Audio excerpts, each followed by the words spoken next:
Welcome into Between the Pylons. I'm John Camacho. And this is Jacob Waters. And I am not feeling my best today, so sorry if my voice is a little bit off, but yeah, I'm a little stuffed up. It makes a great radio voice, though. Does it really? Yeah, and I'm terrified that I'm going to get sick next, so here we go, guys. This is what I do for you. This is what I do. All right, we're here. We're gonna talk. Can you be the host today? Yeah. So we're here today. Unfortunately, since he's sick, we can't aggressively make out off camera like we usually do. I'll wait. It's all right. We're gonna talk NFC East today. We're gonna wrap up our division series that we're doing in preparation for the actual NFL season. I know we're all excited for it, and I have the Chase Young new Commanders jersey out. That's a good one. John has the best. Odell Beckham Jr. Yeah. I love him. I love Odell, though. Yeah. Listen, he's going to go somewhere and be productive. We tend to do the worst to first ideology here with this, so I would think the Giants, but there's a chance it could be the Commanders right here. So, I mean... It's tough because it's like, man... Last year, I was so high on the Commanders, and I was so wrong about the Commanders. I know we were saying quarterback away. Like if there was some world where they landed Aaron Rodgers or any version of that, it could propel them. Now we're hearing that Antonio. So that's where we're gonna go. Shout out to our boss man Brian, by the way. He is a Washington all-around fan. Yeah, I respect you for it. I am not jealous of you at all, though. You got a bastard. Poor bastard. You got a 2017 Nationals World Series. After that. Jesus Christ. Hey, how's Juan Soto doing? Yeah. How's Trey Turner doing? Trey Turner gone. Yeah, well, His team at gone. least you have Carson Wentz. So that's something, right? And you traded draft picks for it, too. So you actually gave something up for this to make you better. You gave up, I think, more than the Colts gave up to get Matt Ryan. It's impressive. Yeah. I mean, Carson Wentz has upside. He does. He's younger than Matt Ryan. We could say the same thing that we said with the Colts. Maybe he'll return to MVP form. Yeah. And, I believed in it last year. Yeah. Now he's on a worse team. Yeah, exactly. He's on a worse team, worse infrastructure, and the weapons around him. While I do like the receiver core and the way that's the direction that's going, I just don't think that it's enough, man. I've heard bad reports out of camp about Carson Wentz, too. The first 2 days, the offense was struggling, could barely get a first drive going until they limited it to 7-on-7, which, of course, can you even count that? And Carson Wentz is going to be a killer in 7-on-7. He has a great arm. Like he has all that stuff. It's just when you put it in a game setting, stuff changes. For sure.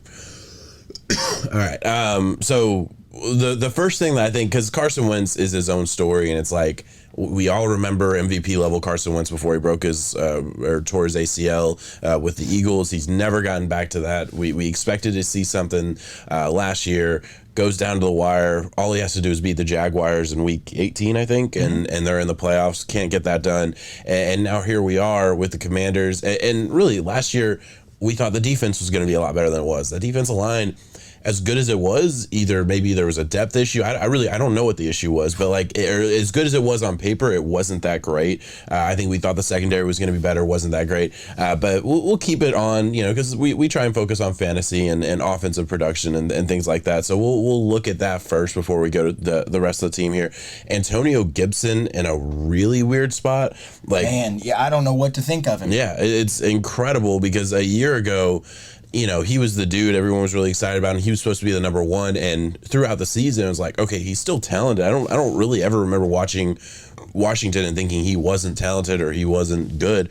It was just, man, J.D. McKissic gets a lot of these third down spots, 2-minute drills. He's not on the field. J.D. McKissic is, and a lot of the production from a fantasy perspective, because I used to, I bet on Antonio Gibson passing receptions regularly. It was one of my favorite prop bets to make, and it was a little weird to see how little they really let him take over that role when it didn't seem like it was that long ago that they were comparing Antonio Gibson to Christian McCaffrey.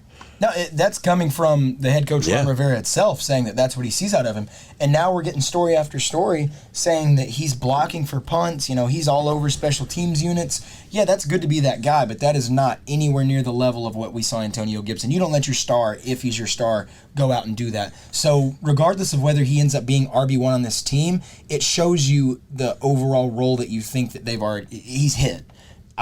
If he's any realm of franchise running back, you don't let him take that workload in itself. I got Brian Robinson. He's a pretty good running back, came from Alabama. You know, they always have one guy that comes out. Of course, they definitely took a step back whenever it comes to, when did he get drafted? Like the third round. So okay, yeah. They went a little earlier. Yeah, I was going to say, I mean, when has an Alabama running back drafted in the top 3 rounds and not been successful in the That's NFL? True. Yeah. I mean, and granted, like, not nearly to the same caliber as like a Najee Harris the year before, but like they always have a stable running back. So if Brian Robinson is, you know, I don't think it's not the same body type at all, so it's a bad comparison, but just from school and production level, a Kenyon Drake style guy, you know, he might be going into, you know, a situation where, yeah, he could definitely be fantasy relevant very early on. And showing that they grabbed him means that Antonio Gibson has nothing promised to him this year. Oh, absolutely not. Absolutely. And that's the real thing, because Brian Robinson, very much a between the tackles type of guy. Antonio Gibson can be Antonio Gibson, your classic, like, could have been a workhorse type of guy, we thought. But now you have J.D. McKissick, who is very much your pass-catching running back. You have Brian Robinson, very much your between the tackles guy. And now Antonio Gibson, like, it seems like both those guys are going to take away from all of it for Antonio Gibson on a team that, I mean, doesn't have the greatest offensive line, doesn't have, like, there's not a lot going for him. I like their weapons overall, but none of it's really proven outside of Terry McLaurin. Got to get that offensive line built up, though. And they lost Brandon Sheriff, who was their all-pro guard that they were able to maintain on some franchise tags for a few years now. Scary Terry, are you buying him? It's so tough because I have no doubt in the talent. And that class of wide receiver was Debo, Scary Terry, A.J. Brown, DK Metcalf. Nuts. Unfortunately, it's an insane class. Unfortunately, I think Scary Terry has the worst position out of all of that whenever it comes to just where he landed. Yeah. I don't know if are you getting him in he goes second round. No, seconds too. I mean, he's a wide receiver 1 on a bad team that's gonna be throwing a lot. So like you like that. If he can have, like, I think he's better than Michael Pittman. Like, if I was just ranking just talent wise, and Michael Pittman had a pretty good year last year with Carson Wentz throwing the ball. So like, I don't hate him in the second. Like, I understand why he's going there. It's just tough for me to look at some of the other names going in the second and be like, yeah, Terry McLaurin's my guy. And to be your second could be your wide receiver 1. Yeah, you're that's scary. 2. And I have no doubt that he's going to get targets. I have no doubt that his utilization is going to be efficient. But the touchdowns, I don't think this team's going to win a lot of games. You win a lot of games by scoring, and I'm sorry, I just don't see the two lining up in the same. If the Commanders come out of a game and score more than 24, I'll be like, damn, they had a good week. Yeah, and that's just kind of where it's at with me. You know, I don't know how many of them are going to go to Scary Terry. No, I 100% agree. It's a scary thing to look at and be like, oh man, this is a team that just it's, you know, I guess they did bring in Andrew Norwell. They brought in some pieces here for the offensive line that, like, okay, not super scary, but like, you downgraded Andrew Norwell and I like Trey Norwell Turner. And Trey Turner, but come on. It's, you know, it's just scary. I hate being so negative about a team that's like, where do we go? Like, where, you know, because no, I mean, I do have some bright spots on the defense. I mean, I love the moves that they made, not this free agency, but last year's free agency building into it. Yeah. That defensive line should come back and be dominant. The names that you have there, Deron Payne, Jonathan Allen, Chase Young, that insane. Group of 3 should speak for itself. Sweat's on there too. And Sweat, and elevate your entire unit to just another level. They have a lot of pieces on the secondary that are young and who was the guy that they paid last year that they brought on? I love the cornerback from the Bengals. What was his name? Was it William Jackson? William Jackson. Yes. I feel like they paid him, rightfully so, to be their cornerstone guy, and I'm hoping that he can be that. You got a Kyle Fuller getting a little older now, but I mean, I'm hoping that they can fit it all together. Yeah, I really do. I absolutely agree. It'll be interesting because like, you have any flip into offense? You high on? No. I didn't see him as like because he was a first round wide receiver. I didn't see him that way, so it's like I'm a little bit lower on him. Everything I've heard, that was the shocking pick of the draft. Yeah, that was a weird one for me, and you know, he'll be fine. I feel like he has a similar skill set to a Terry McLaurin, so like we'll see what happens there. I still love De'Ami Brown, second or third round pick last year out of North Carolina. Didn't do a whole lot at all last year, but I mean, really outside of Terry McLaurin, no one really did. So I could just be wrong in that, but I still have a little bit of hope that wide receiver 3, you know, maybe he shows up. I don't know. Yeah, but no, I don't have. I'm not targeting Jahan Dotson personally. I don't know about you. No, I wouldn't say I'm not going for Jahan Dotson. I have an obsession with Logan Thomas and his athletic ability, being a tight end that could just vault into that next level of tight end conversation. I just don't know if with Carson Wentz, whatever the case, if it's going to support it. You never know. I guarantee you he's getting out there and he's going to be on the field for the plays, though. Yeah. Whether or not it runs around him, speak for itself. Shout out to Sam Howell, too. Sam Howell's been playing his ass off in preseason. They may have found a guy in the future. They really have. I really hope so. Do you think so? Sam Howell's there. Obviously, Taylor Heineke there. Do you think they hold on to 3 quarterbacks? Like, what's the? I do. What's the move? I think Heineke has done enough for that team with.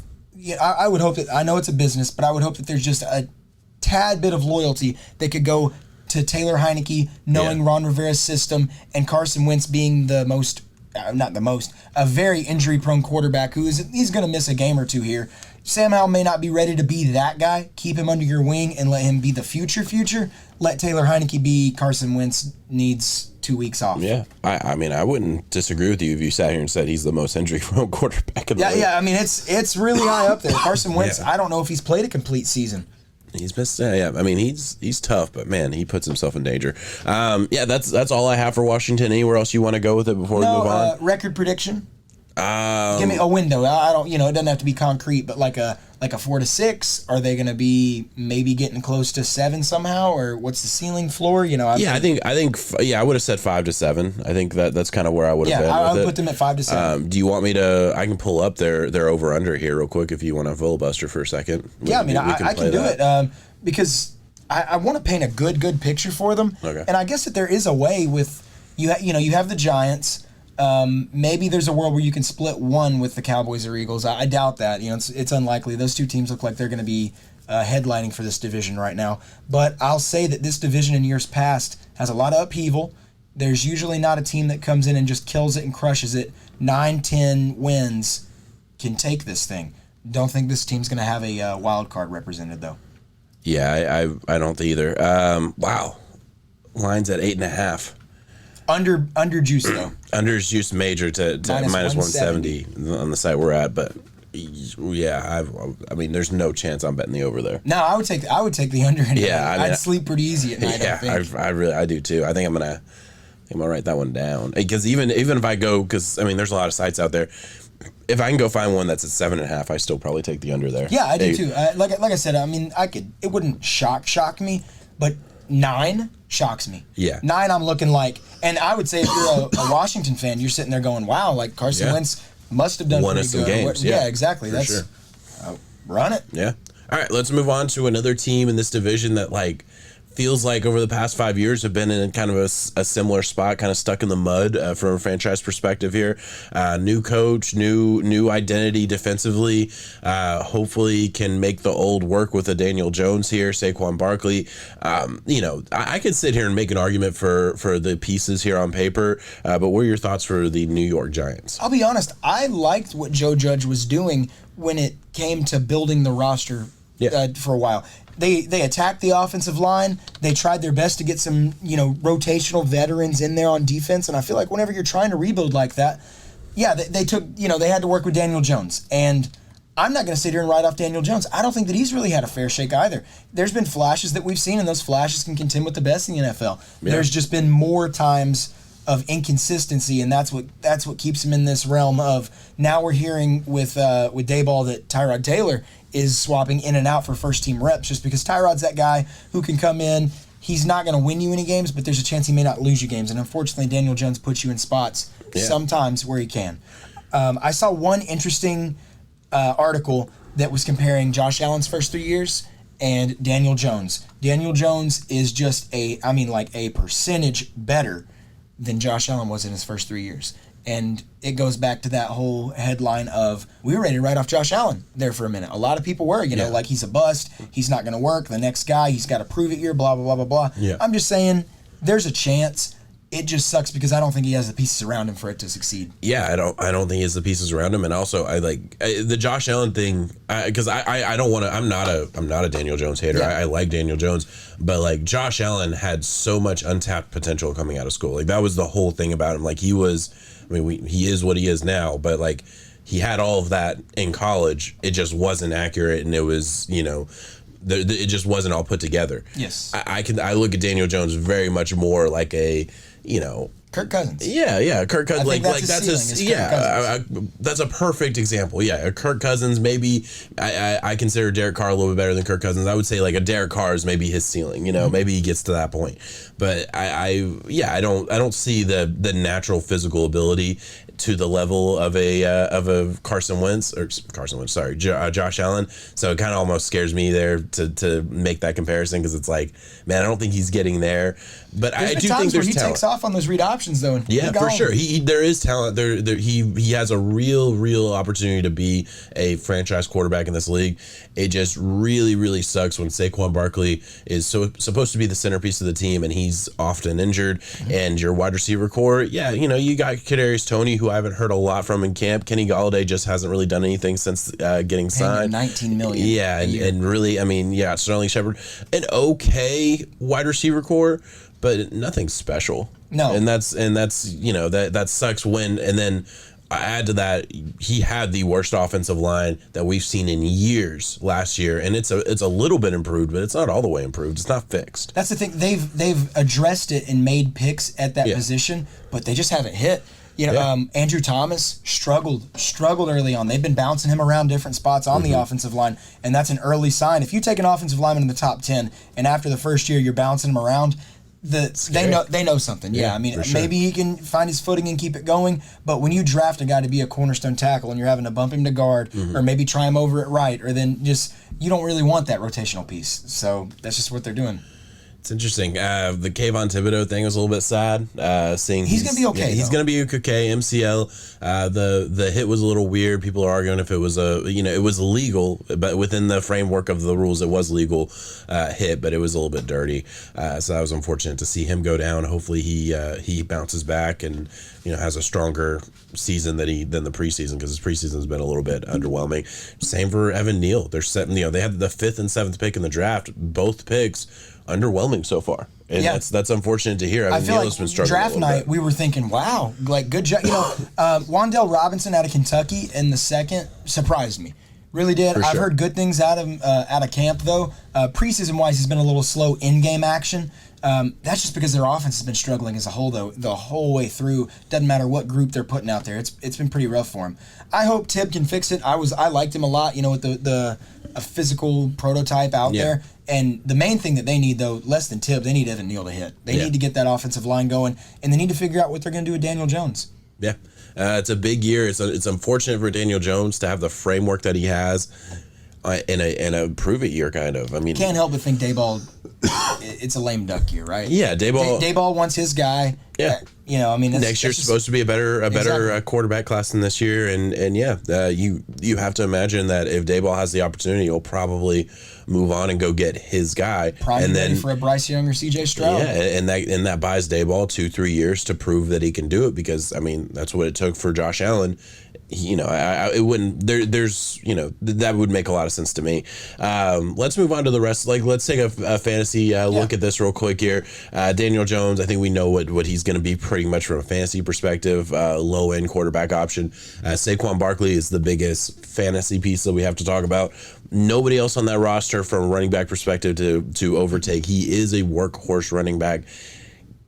Can he stay healthy? Can he hit that 1,100 to 1,200 yards range? 50 catches, 500 yards through the air. A legit workhorse, number 1 running back type of guy. Yes, I love Saquon Barkley. I am extremely biased in saying that, though.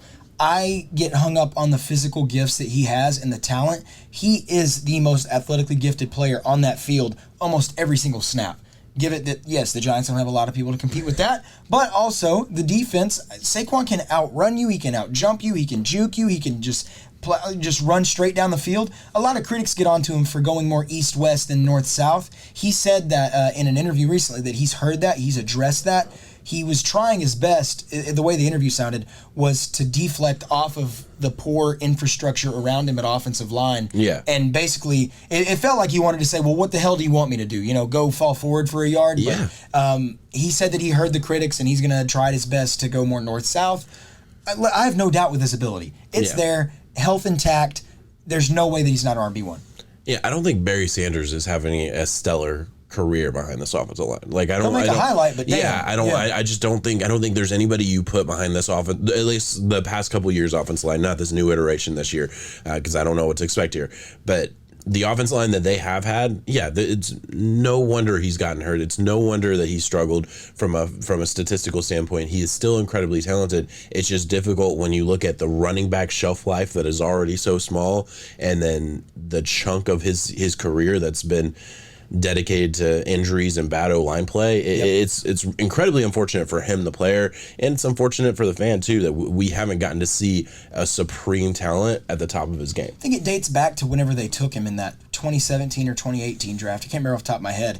They still had Eli, and they tried to open the door one last time and say, Eli, we're going to surround you with some weapons. Let's run this thing. And fell in on itself. It was the Baker, like they could have had Josh Allen. I mean, they could have drafted him there, which granted, I would have actually been pretty good to sit behind Eli for a year. But anyway, they were kind of all in on giving their veteran quarterback one more year. It's a very similar move the Steelers did this past year with Najee Harris when, you're giving your legendary quarterback one more shot. Last hurrah. Yeah, and I kind of am okay with that. Like it doesn't bother me. Yeah, it doesn't bother me.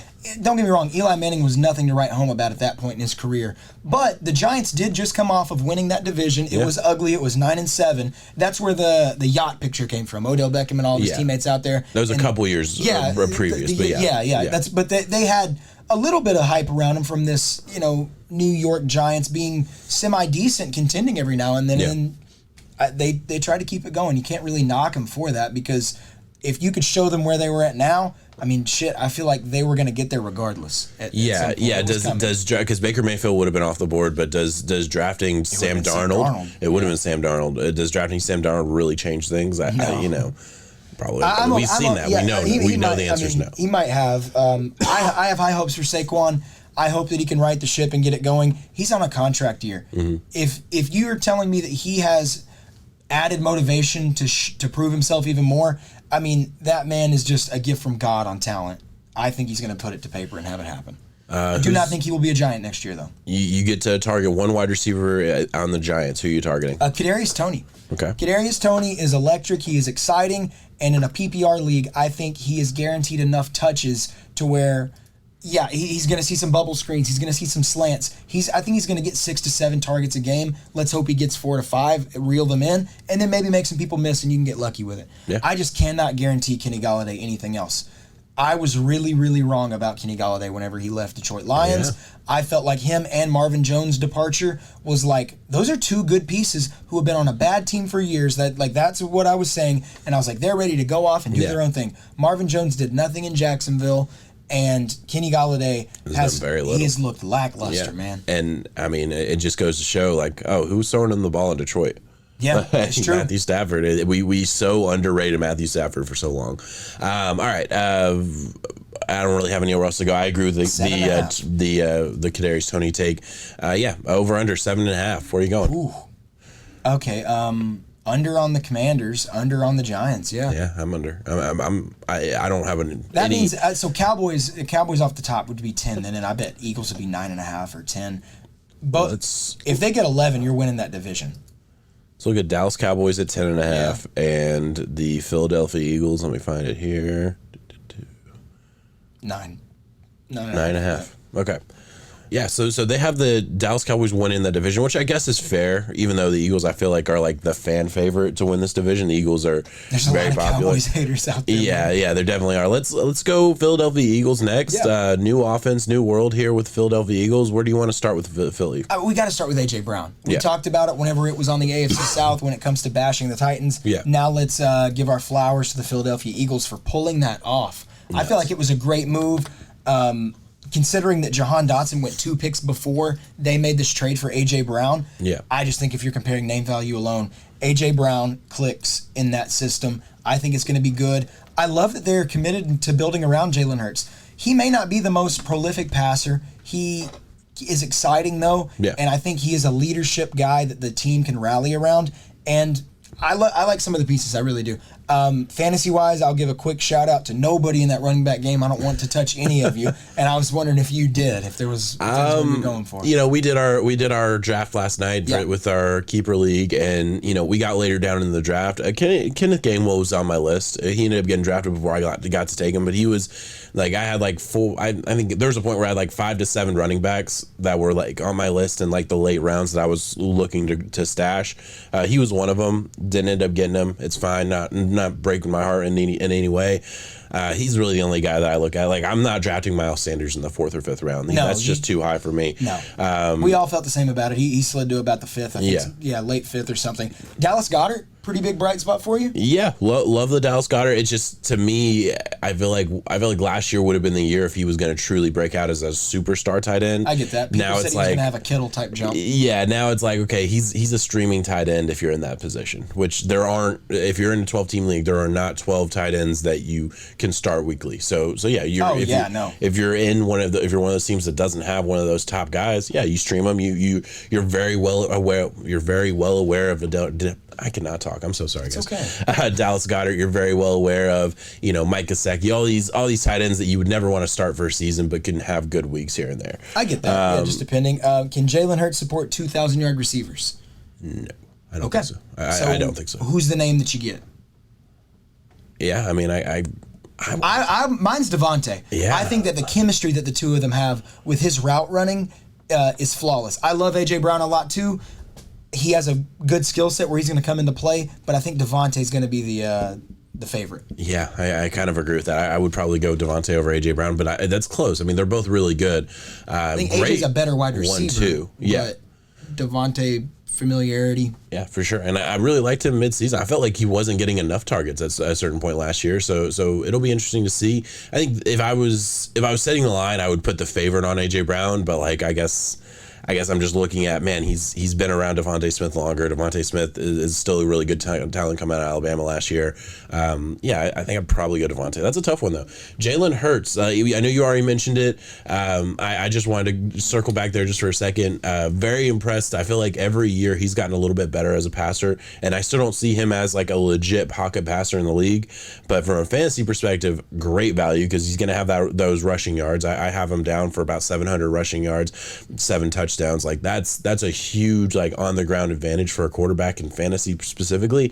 And also I think the Eagles in general are going to be, you know, they do have a really good O-line. They do have, you know, a good stable of running backs. From a fantasy perspective, I don't love it, but from an NFL perspective, I do. And yeah, they have 2 really good wide receivers. This team is built to be very good offensively, and it complements a defense that is, you know, suffocating. And they are tough. Or they should be. I think that they are built tough. They are gritty. And they are ready to beat Dallas for this division. I know it might be a bold take for some out there, and it's going to be close. It's not going to be something where they just walk over it, but I do think the experiment in Dallas is going to fail. This is Mike McCarthy's last year with all those weapons around him. The Eagles, they were able to retain Darius Slay on the secondary. Mm-hmm. Jordan Davis, oh my gosh, that guy looks like he could be the top pick out of the entire draft from some of the stuff that I've seen. And I also love his leadership. Cam Sturgins was the center, the rookie center that they also Sturgins maybe. I think I might be saying it wrong. Jurgens, that's what. Yeah, saying it wrong. There was a highlight that came out that went viral where it was just Jordan Davis just whooping his ass. You know, like he kept dropping anchor steps. Jurgens did trying to pick up with him, just wasn't able to. You know, but Jordan Davis went to his defense and was like, "Listen, that's just one rep. You know, he's doing good. Where iron sharpens iron." It's just nice to have you hear that about the player in itself, and you see the work ethic and the ability. I think that they're going to have a pretty good defense, underrated overall. Yeah, I absolutely agree. You know, you still have Cox there in the middle, and then just added to that is a Jordan Graham Davis.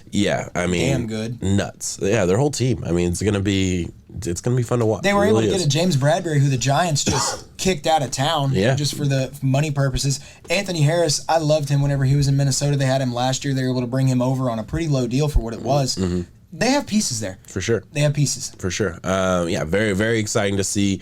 Anywhere else we want to go with the Eagles? It's exciting. Do you think they get there over, or is it? It's tough. It's a hard bet. 9.5. I'm not betting. If I had to, I guess I would take the over. Playoff team, division winner. Because I said earlier, I don't think that this team can support a wild card team. I was wrong. I do think that the Cowboys division. This division. I do think that the Cowboys and the Eagles will be playoff teams. Yeah. Just a matter of which one is able to take the division crown. Yeah, I actually do agree with that. I think, the NFC as a whole, it feels like you can just kind of jot down the Dallas Cowboys and Eagles both be there and then It's figure not out coming from else. the South, right?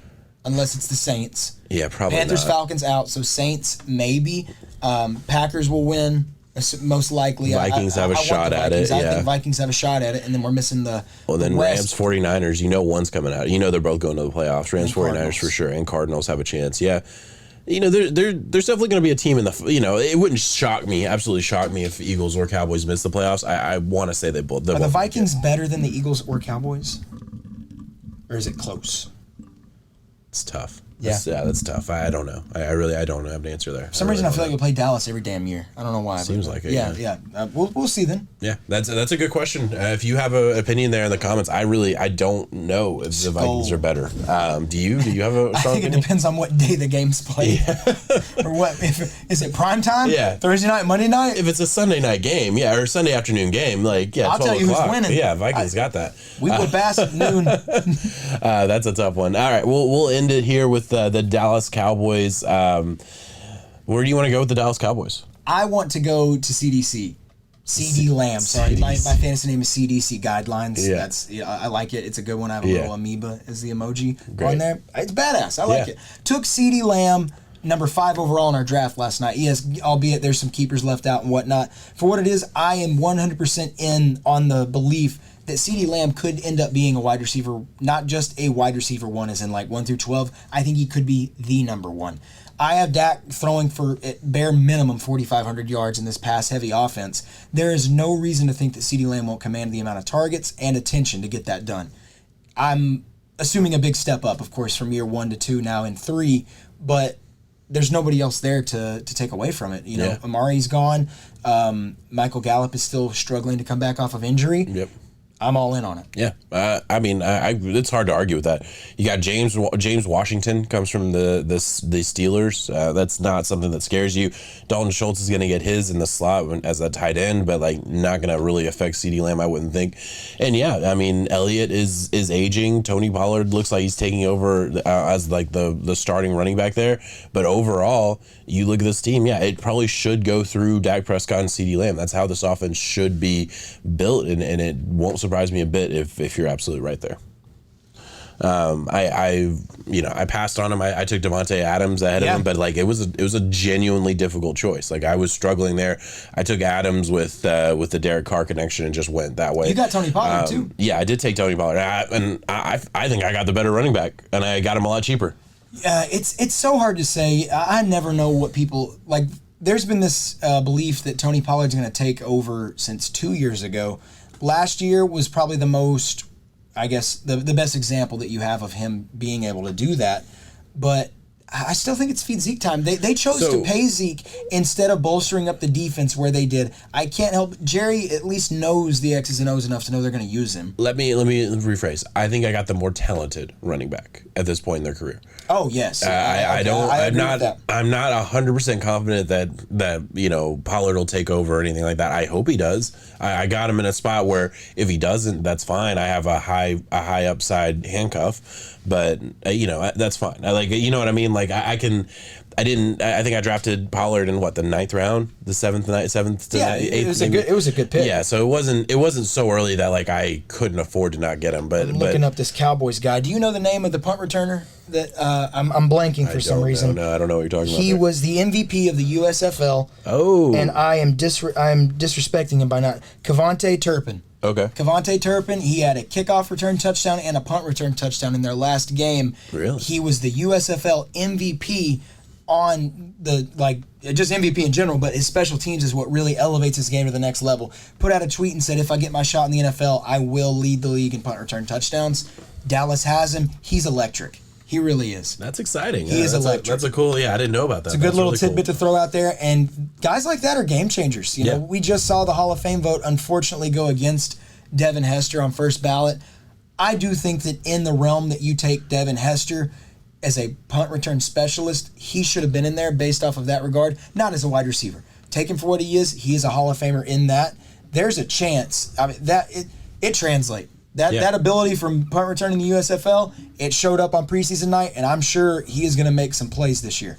It's exciting. Super exciting. I like it a lot. Jalen Tolbert, wide receiver drafted in the 3rd round. Does he get any play this year? There's room to do it. Yeah, that's for sure. You know, there's definitely opportunity right now. I mean, that's why I said CD's going to assume the spot better than what Amari could, because Amari disappeared at times. We already talked about that. Yeah. Defensive side of the ball, Micah Parsons speaks for itself. For sure. Losing Randy Gregory, though, I think is going to be an underrated loss to this defense. I feel like they should have found some way to pay him. I really do. Going over to the Broncos, big acquisition for them. They're trying to find a piece in Dante Fowler, who has been all over the place. Really just hasn't hit yet. Yeah. DeMarcus Lawrence, of course, he's always good. Van Der Esch, kind of heard some negative stuff about him in recent years. I'm out on him. Yeah. Yeah, but it's just the fact that he doesn't go as east to west is what you want. He is your north-south. He will fill a gap. He will stop a run, but he struggles in pass coverage at times. Yeah. And, you know, it hurts you a little bit. Trevon Diggs shocked the hell out of me for being in the top 100 as high as he was. Really? Why? I think he's overrated. So, I mean, he gives up the most yards. I feel like he is a deep ball corner who likes to give a little bit of that passing window. The elite quarterbacks will torch his ass because they can hit that ball. The bottom tier guys can't throw that ball, and he'll pick it. Yeah, so I mean, I definitely get that. He's a feast or famine corner, but like the way he definitely plays, feast or famine. Yes, I think he's really good for the way he plays. He plays I think he plays in a position where it's like, okay, yeah, I'm gonna get big plays or I'm gonna give up big plays, and yeah, he's given up a lot of it. But can he lock it up when it matters? I don't know. I mean, that's a good question. I don't know. Pierce thinks so. I mean, that's why I like the NFL Top 100 the most. Yeah, that's those guys voting on those guys, but. It's interesting. I think the way he plays is definitely worth. He's nowhere near a top 5 corner in my eyes. No, I don't consider him in that range. But I do think that I don't know that's a tough one. I like the way he plays. I think it's exciting for the game. But I guess I get both sides of that. That's tough in a close game. You don't want your corner giving up a big touchdown. But at the same time, you do have an offense that Dak Prescott's supposed to be this top 10 quarterback. You do have good weapons. Like you have an offense that can make up for it at least if you're in those type of games. But he's the type of guy you'd more want him playing on like the Chiefs or something like that, where it's like, okay, hey, we're either gonna give up a touchdown and go score again, or we're gonna get the ball back, right? Like I don't know. Make or break for McCarthy, right? Exactly. Yeah, I agree. So? I was down on the hire of him. I felt like this team has had so much talent the past couple of years, and McCarthy. I mean, to me, he let Aaron Rodgers down at times in Green Bay. I didn't understand this hire. I feel like I got crapped on a little bit for hating the hire as much as I did. You did. And now we're here, which I mean, deservingly so, because like I really loved the Giants hire that same year, which was who he just got fired, the Patriots and Joe Judge. Yeah, I was wrong about that. So like at best I'm breaking even if this McCarthy thing doesn't work out. But they had 12 wins last year. Yeah, did they? Did they have 12 wins? Am I dumb? Yes. Okay. 2021 wins. Yeah, they had 12 wins. Wow. Who ended their season? The 49ers. 49ers. Yeah, this team is still good. Like, I mean, they lost to Amari Cooper, but yeah, I think that's a fair point. They didn't make any big moves. They didn't draft any big names, and I think that's why like maybe everybody's a little bit down on them. But yeah, this team is still good. They're still at 10.5 wins. But the problem is like McCarthy getting the playoffs is not the goal here. It's getting over that hump. Exactly. It's being the best version of the team you can be. Because I'm sorry, like we can shit on Jerry Jones all day long, but like he puts out good quality. Like he has put together a good team year over year, pretty much every year. They have an eye for the talent. It's just getting it to go, and that's why he is so demanding of his coaches, because we shouldn't be talking about is it Dallas, the Eagles, or the Vikings that are going to be making the playoffs. Yeah. Dallas should be contending year in and year out for a championship run every single time based off of this roster. The other two teams, they're still up and like they're still trying to find their way and get going. They're not America's team. Yeah. America's team's been struggling year in, year out for a long time, and you don't have a Super Bowl since I was in diapers. Yeah. So only other reason I would consider betting the under on the 10.5 is because statistically, and I don't have the numbers in front of me, but statistically the under hits for the Cowboys on win totals more often than any other team, just because there's so many fans across the world, and it does elevate their win total because so many fans will bet the over on Dallas Cowboys every year. Gotta win. It's a real thing though. Like I remember looking at that stat last year, and I think actually last year they would have probably Dallas Cowboys probably hit their over at 12 wins. Yeah. But I remember looking. I don't remember the exact stat, but I remember looking at last year thinking that was interesting. So it's something to keep in mind. It's something I look at when I look at the Cowboys. All right, that's the NFC least. I think Anywhere we else you covered want to put it. it? All right, we are good. Thank you so much for watching. We'll be back with the NFC South, and that'll finish this round of videos. Thank you so much for watching. Peace. 7.